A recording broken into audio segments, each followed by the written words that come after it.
ಈಗ ಈಗಾಗಲೇ ನಡೆದಂಥ ಸ್ಥಳೀಯ ಎಲ್ಲ ಚುನಾವಣೆಯಲ್ಲೂ 60ರಿಂದ 70% ಎಲ್ಲ ಕ್ಷೇತ್ರದಲ್ಲೂ ಸಹ ನಮ್ಮ ಕಾಂಗ್ರೆಸ್ಸಿನ ಬೆಂಬಲಿತ ಅಭ್ಯರ್ಥಿಗಳೇ ಗೆಲ್ತಾ ಇದ್ದಾರೆ.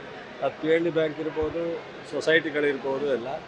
ಇನ್ನು ಮುಂದೆ ಬರ್ತಕ್ಕಂಥ ಚುನಾವಣೆಗಳು ಮುಂದಿನ ಫೆಬ್ರವರಿ ಮಾರ್ಚ್ವರೆಗೂ ಎಲ್ಲ ಸ್ಥಳೀಯ ಚುನಾವಣೆಗಳು ನಡೆಯುತ್ತೆ. ಆ ಎಲ್ಲ ಚುನಾವಣೆಗಳು ಸಹ ನಾವು ನಮ್ಮ ಕಾರ್ಯಕರ್ತರು ಗೆಲ್ಲಬೇಕು ಅನ್ನೋದು ನಮ್ಮೆಲ್ಲ ಶಾಸಕರು, ಪಕ್ಷದ ಮುಖಂಡರು, ನಮ್ಮೆಲ್ಲರ ಒಂದು ಉದ್ದೇಶ. ಅದಕ್ಕೆ ನಮಗೆ ಈ ಸರ್ಕಾರ ಬರಲಿಕ್ಕೆ ಬೆನ್ನೆಲುಬಾಗಿ ನಿಂತಿದ್ದಂಥ ಕಾರ್ಯಕರ್ತರಿಗೂ ಸ್ಥಳೀಯವಾಗಿ ಅವಕಾಶ ಸಿಕ್ಕಬೇಕು ಅನ್ನೋ ಒಂದು ಹೋರಾಟ ಅಷ್ಟೇ. ಸರ್, ಈಗ ಮುಸ್ಲಿಂ ಸರ್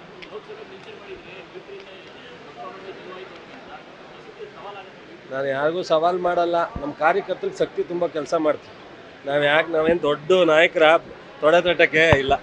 ನಾವು ನಮ್ಮ ಕಾರ್ಯಕರ್ತರಿಗೆ ಒಂದಷ್ಟು ಶಕ್ತಿ ತುಂಬ ಪ್ರಯತ್ನ ಮಾಡ್ತೀವಿ. ಬಿಜೆಪಿ ಮುಸ್ಲಿಂ ಓಲೈಕೆಗೆ ಮುಂದಾಗಿರುವಂಥದ್ದು ಈಗ ಹಬ್ಬದ ಹಿನ್ನೆಲೆಯಲ್ಲಿ ಕಿಟ್ ಕೊಡೋದಕ್ಕೂ ಕೂಡ ಮುಂದಾಗ್ತಾ ಇದೆ. ನೋಡಿ, ಮೋದಿಯವರು ಎಷ್ಟೋ ಬಾರಿ ಮುಸ್ಲಿಂ ಪರ ಮಾತಾಡ್ತಾರೆ. ಯಾರು ಈ ದೇಶದಲ್ಲಿ ಯಾವುದೇ ಸಮಾಜವನ್ನು, ಯಾವುದೇ ಧರ್ಮವನ್ನು ಬಿಟ್ಟು ಮಾಡಲಿಕ್ಕಾಗಲ್ಲ. ಬಟ್ ಅದು ನಾವೀಗ 5 ಗ್ಯಾರಂಟಿ ಕೊಡ್ತೀವಿ, ಯಾವ್ದಾರು ಸಮಾಜಕ್ಕೆ ಸೀಮಿತವಾಗಿ, ಧರ್ಮಕ್ಕೆ ಸೀಮಿತವಾಗಿ ಕೊಡ್ತೀವ? ಮಕ್ಕಳಿಗೆ ಅನೇಕ ಕಾರ್ಯಕ್ರಮಗಳು ಕೊಡ್ತೀವಿ, ಯಾವ್ದಾರ ಈ ಬಡ್ಡಿ ರಹಿತ ಸಾಲ ಕೊಡ್ತೀವಿ, ಸೊಸೈಟಿನಲ್ಲಿ ಯಾವ್ದಾದ್ರು ಧರ್ಮ ನೋಡ್ಕೊಡ್ತೀವ? ಸುಮ್ಮನೆ ತೀಟೆಗೋಸ್ಕರ ಮಾಡ್ತಾರೆ ಬಿ ಜೆ ಪಿಯವರು. ಈಗ ಮೊನ್ನೆ ದೇವೇಗೌಡರು, ಕುಮಾರಸ್ವಾಮಿ ಅವರಿಬ್ಬರೂ ನಾವು ಪ್ರತಿಭಟನೆಗೆ ಹೋಗಲ್ಲ 4% ವಿರುದ್ಧವಾಗಿ ಅಂತ ಹೇಳಿದ್ರು. ಏನು ಅವ್ರ ನಿಲುವು? ಮೊನ್ನೆ ಶಾಸಕಾಂಗ ಸಭೆ ಇದು ಕೊಠಡಿಯಿಂದ ಬಿ ಜೆ ಪಿಯವ್ರ ಜೊತೆ ಬರಲಿಲ್ಲ. ಮೊನ್ನೆ ಹನಿ ಟ್ರ್ಯಾಪಲ್ಲಿ ಬಾವಿಗೆ ಹೋದಾಗ ವಿಜೇಂದ್ರ ಅವರು ಹೋಗಿ ಕರ್ಕೊಂಬಂದ್ರು ಜೊತೆಯಲ್ಲಿ. ಏನಾಗುತ್ತೆ ಅವ್ರಿಗೆ ಇನ್ನೂ ಅಧಿಕಾರದ ಇಬ್ಬರಲ್ಲೂ ಏನಾರು ಮಾಡಿ ಇವರು ನನಗೆ ಬೇಕು ಅಂತ ಅವರು ಬಿಡಕ್ಕೆ ಹೋಗಿಲ್ಲ, ಇವ್ರು ಕಟ್ಕೊಳಕ್ಕಾಗ್ತಾಯಿಲ್ಲ. ಆ ಧರ್ಮ ಸಂಘದಲ್ಲಿದ್ದಾರೆ.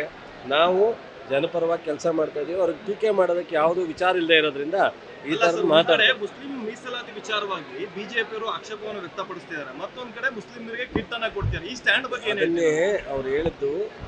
ಹಿಂದೂ ಮುಸ್ಲಿಂ ಅಂದರೆ ಒಂದಷ್ಟು ಜನ ಹಿಂದುತ್ವದ ನಾವು ಸೆಳಿಬೋದೇನೋ ಅನ್ನೋ ಪ್ರಯತ್ನ ಮಾಡ್ತಾರೆ. ಆದರೆ ಮುಸ್ಲಿಮ್ಸ ಇನ್ನೊಂದು ಡೈರೆಕ್ಟಾಗಿ ಇಂಡೈರೆಕ್ಟಾಗಿ ಮುಸ್ಲಿಮ್ ಸಹ ಓಲೈಸ್ಕೊಳ್ಳುವಂಥ ಪ್ರಯತ್ನ ಮಾಡ್ತಿರ್ತಾರೆ. ಬಟ್ ಅವ್ರಿಗೆ ಈ ಡ್ಯುಯಲ್ ಮೈಂಡ್ ಇರ್ತಕ್ಕಂಥವ್ರು. ಸೊ JDS ಅವರು, ಬಿ ಜೆ ಪಿಯವರು ಒಂದೇ ಮೈಂಡ್ ಇದೆ. ನಾವು ಯಾವುದೇ ಸಂದರ್ಭದಲ್ಲಿ ಒಂದೇ ನಿಲುವು. ಇಡೀ ರಾಷ್ಟ್ರದ ಇರ್ತಕ್ಕಂಥ ಪ್ರತಿಯೊಬ್ಬರ ಹಿತವನ್ನು ಕಾಪಾಡ್ತಕ್ಕಂಥದ್ದು ಕಾಂಗ್ರೆಸ್ನ.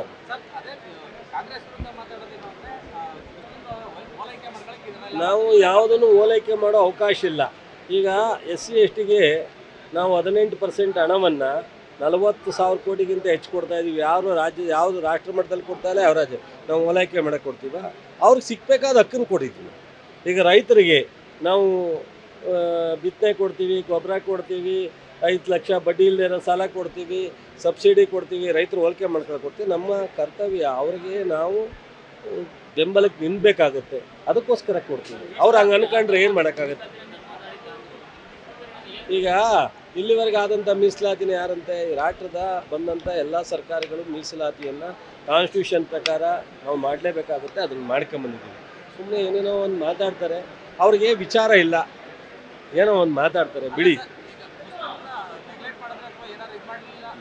ಯಾವುದು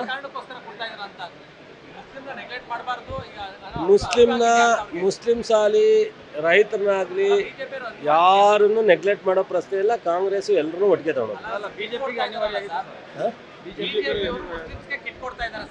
BJPಯವ್ರು ಹೇಳಿದ್ನಲ್ಲ, BJPಯವ್ರು ಉನ್ನಾರ ಏನಪ್ಪ ಅಂದರೆ ನಾವು ಮುಸ್ಲಿಮ್ಸ್ಗೆ ಇದೀವಿ ಅನ್ನೋ ತೋರಿಸ್ಕೊಳ್ಳೋಕ್ಕೋಸ್ಕರ ಕಿಟ್ಟನ್ನು ಹೊರಗಡೆ ಕೊಡ್ತಾರೆ. ಪಬ್ಲಿಕ್ಕಾಗಿ ಬಂದು ಹೇಳಿದ್ರೆ ಹಿಂದೂಗಳು ನಮಗೆ ಸಪೋರ್ಟ್ ಮಾಡಲ್ಲ ಅಂತ ಹಿಂದುತ್ವ ಅಂತಾರೆ. ಅಲ್ಲೋಗಿ ಮುಸ್ಲಿಮ್ಸ್ಗೆ ಸಪೋರ್ಟ್ ಮಾಡ್ತಾರೆ. ಮುಸ್ಲಿಮ್ಸ್ಗೆ ಮಂತ್ರಿ ಮಾಡ್ತೀನಿ ಅಂತ ಕರೆದಿರ್ಲಿವೆ, ಮುಸ್ಲಿಮ್ಗೆ MP ಮಾಡ್ತೀನಿ ಅಂತ ಕರೆದಿರ್ಲಿವೆ. ಇಟ್ಟು ಎಲ್ಲ ನಡೀತಾರೆ. ಅವರು ಇಂಡೈರೆಕ್ಟಾಗಿ ರಾಜಕಾರಣಕ್ಕೋಸ್ಕರ ಮಾಡ್ತಾರೆ. ನಾವು ರಾಜಕಾರಣ ಬಿಟ್ಟು ಈ ರಾಷ್ಟ್ರದ 130 ಕೋಟಿ ಜನರ ಪರವಾಗಿದ್ದೀವಿ.